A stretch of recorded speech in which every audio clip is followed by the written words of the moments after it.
Good afternoon, my name is Dylan Vielhauer and I'm here to present on our CDC Facemask Redesign. So first off, what we wanted to do was we wanted to determine our customer needs by actually giving the original product created by the CDC to our customers and just having them interact with it and see what they felt about the product. And so the two designs that we actually gave to our customers are product A here and product B here. So then what we did was we actually had them conduct tests with these different masks just to see how they performed and see how they felt about those different masks. So first off, we had the construction test to determine the ease of build. And what we did there was we gave them the original mask that the CDC designed, and we just we gave them the materials and the instructions and said go, and let them figure out how easy it was to construct and build. So then second, we did the jump rope test. And what we did there was we gave them the CDC mask and we had them put it on and we had them jump rope for a minute. And that was to determine facial fit, comfort, and breathability, because that's going to put a lot of stress on the mask, wearing it, jumping up and down, such as that, and that's really going to test those aspects of the design. Then we did the vertical protrusion test, which we put the two masks down on the table or on a table and just measured how high they stood up from the table to see how bulky they were. And then we did the poem recitation test to understand speech. And for that, what I would do was I would put on the mask and have the customer listening to me reciting a poem.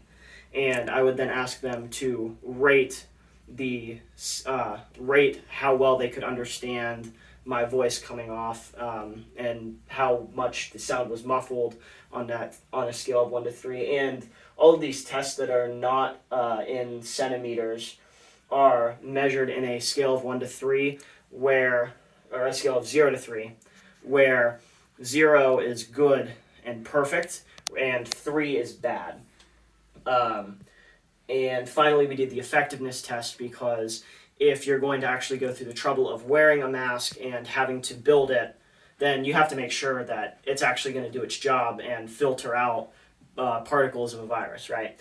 So that is the contaminant obstruction test. And during that test, what we did was we had the customer put on the mask and had them blow into the mask and just measured how far we could feel an air current on that through that mask. And basically, through these numbers, the mask did not score very well, which is exactly why throughout all of these tests we wanted to rebuild this design and make it better and easier for the customer and more effective. So after we established what our customer needs were, we used functional modeling to actually evaluate this design, right? So this is our activity diagram, and that was our first functional model. So that activity diagram allows us to really break down the process of using and wearing this mask, from the start of it, of washing your hands, to taking it off and how to store it. And what that really allowed us to do was to break down that process and look at it and say, okay, what is this process? How can we make it better for the customer and more intuitive for the customer, right? So then, after we created that model, we then created the action function question model, which moves that questioning a step forward and takes those actions on that activity diagram and correlates the functions that they have and a question we can ask about how we can improve upon this design and make it just better for the customer and easier to use. And finally, then we looked at just how the mask physically works through our black box model, where we have air, virus, and sound going through the mask, and we want to limit the amount of air and viral particles coming out of the mask while still maintaining the amount of sound, not muffling it, coming out of the mask, which just makes it the most effective, but also the best when it comes to understanding speech.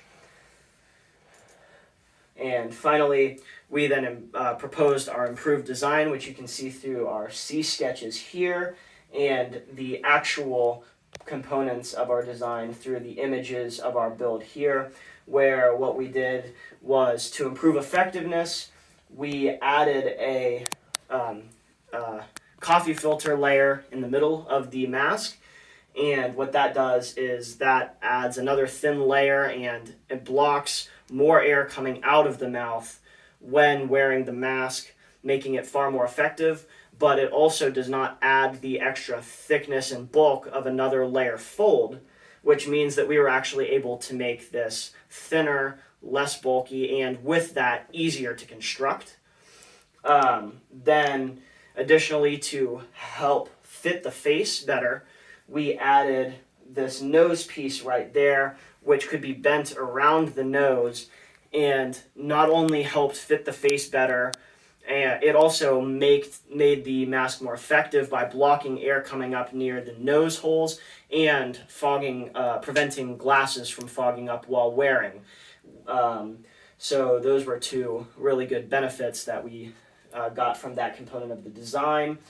And also, we took the rubber bands from the original design and used stretched out hair bands that had been used for a very long time, which actually were able to still maintain the fit and composure of the design without falling off or tugging at the hair like rubber bands did, making it more comfortable.